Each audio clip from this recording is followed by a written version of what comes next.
compagnie de Jean-Philippe Doucet, vous l'avez reconnu, c'est le surintendant et agronome ici au Club de golf à Grand Port-Neuf. On parle de petites bébites présentes sur les terrains de golf. Jean-Philippe, tu nous parles aujourd'hui des vers blancs. Oui, les vers blancs, plus particulièrement les vers blancs provenant du scarabée japonais, qui est l'insecte qui le pond. C'est des insectes qu'on voit là, à la fin du mois de juin, puis au début pendant le mois de juillet, là, en tapant dans les allées, quand ils émergent du sol.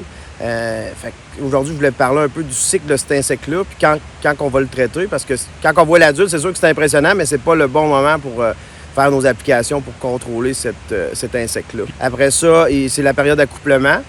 Après ça, il replonge dans le sol pour aller pondre à une certaine profondeur. Et puis là, la problématique va arriver là, à la fin du mois de septembre, début du mois d'octobre, quand le ver va remonter, se nourrir de la racine de gazon.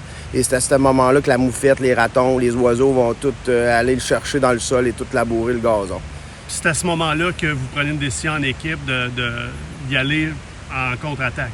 La contre-attaque se fait entre le moment qu'on voit les adultes puis la fin du mois de septembre.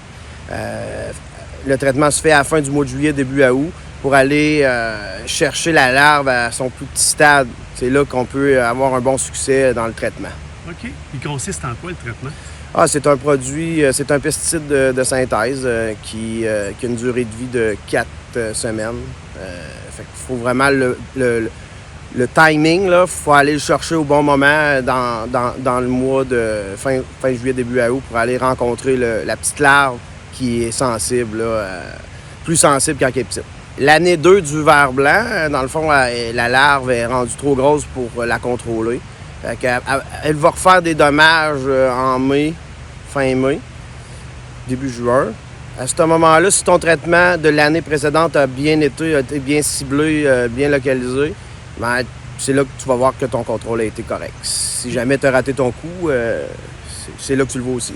S'il n'y a pas, mettons, on enlève la faune, là, c'est que le gazon n'a plus de racines, il sèche et puis il faut recommencer et puis c'est 100% de perte dans la zone. Puis c'est des zones, là, souvent c'est une butte sec, c'est une place où le gazon il est déjà affaibli. Là. Parce que où que le gazon il est fort, il y a des vers blancs, oui, mais pas assez pour l'affecter, le faire mourir.